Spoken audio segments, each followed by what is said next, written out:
Good morning, children. So, we are going to do the lesson Birth by A.J. Cronin. Very interesting, isn't it? I've already told you the summary. What is the lesson about? Yes. So, uh, in this excerpt from the Citadel, it is taken from the Citadel. One is excerpt. Andrew Manson. Who's Andrew Manson? You remember I told you newly out of medical school. He's a doctor, just passed out. Yes, has just begun his medical practice as an assistant to Dr. Edward. He's returning from as he's returning from disappointing evening with Christine, the girl he loves is met by Joe Morgan. Who's Joe Morgan? Joe Morgan and his wife have been married for 2 years. Now, wife is expecting the first child. Though it was nearly midnight when Andrew reached Bringover, he found Joe Morgan waiting for him, walking up and down with short steps between the closed surgery and the entrance to the house. At the sight of him, burly Driller's face expressed relief. "Hey, doctor, I'm glad to see you. I've been back and forward here this last hour. The Mrs. wants E before time too. Mrs. wants E means wants you before time. So, okay, now before the time of delivery, Andrew abruptly recalled from the contemplation of his own affairs, told Morgan to wait. He went into the house for his bag. He has to get his bag. Doctors always carry that bag, inside that bag you find so many things, of course, very useful to the doctor. Then together they set out for number 12 Bliner Terrace. The night air was cool and deep with quiet mystery, usually so perceptive. Andrew now felt dull and listless. He had no premonition that this night call would prove unusual, still less that it would influence his whole future in Blanley. Yes, this was a momentous occasion actually. Why? Very important moment of achievement that very day. Day of achievement because he could save the small child's life. Child of the baby of Joe Morgan. The two men walked in silence until they reached the door of number 12. Then Joe drew up short. "I'll not come in," he said, and his voice showed signs of strain. "But man, I know you'll do well for us." Yeah.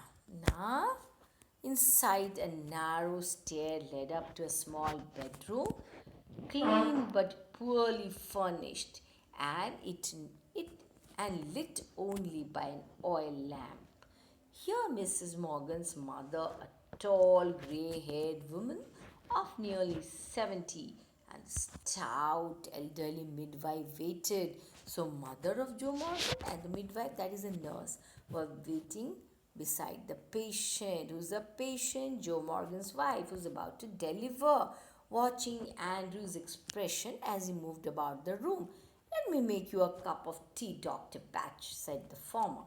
Quickly, after a few moments, Andrew smiled faintly, just a little bit. He smiled. He saw that the old woman, wise in experience, realized there must be a period of waiting, that she was afraid he would leave the case, saying he would return later. This is a complicated case, so that is why they had that fear in their mind. Oh my God, whether he's going to handle such a young doctor, handle this complicated case. Obviously, such things are very, very normal.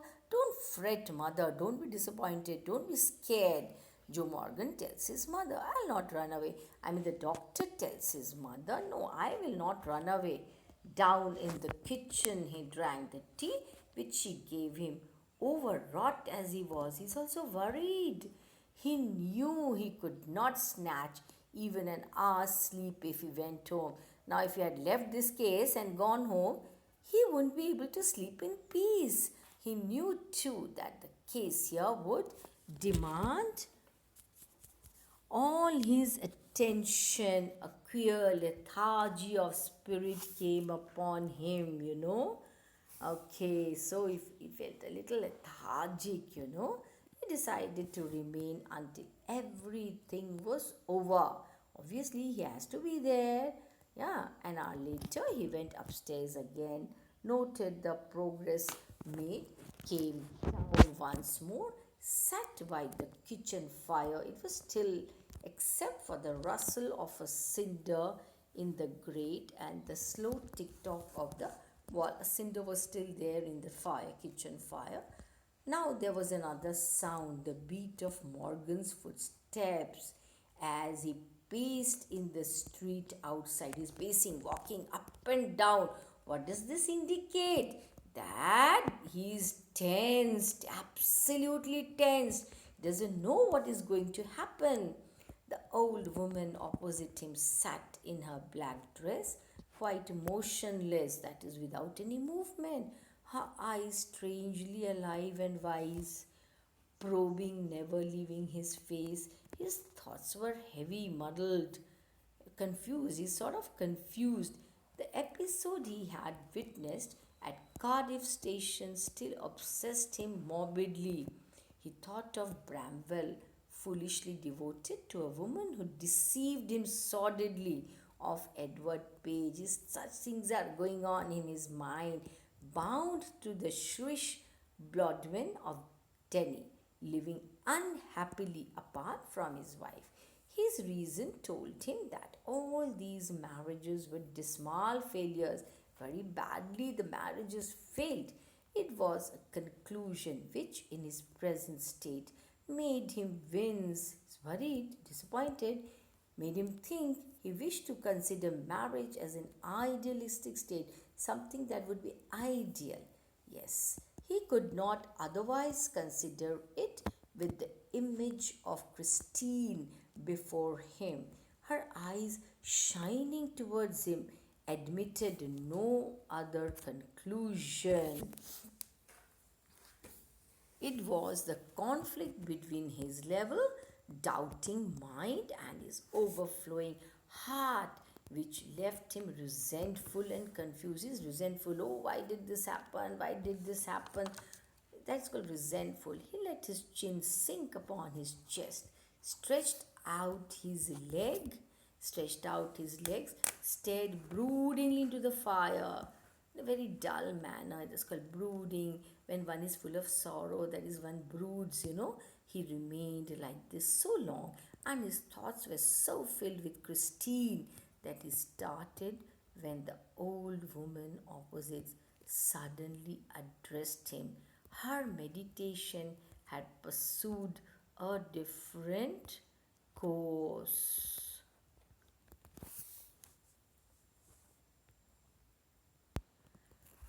Okay, children, very interesting story, but this is not the complete story. We'll continue in the next session.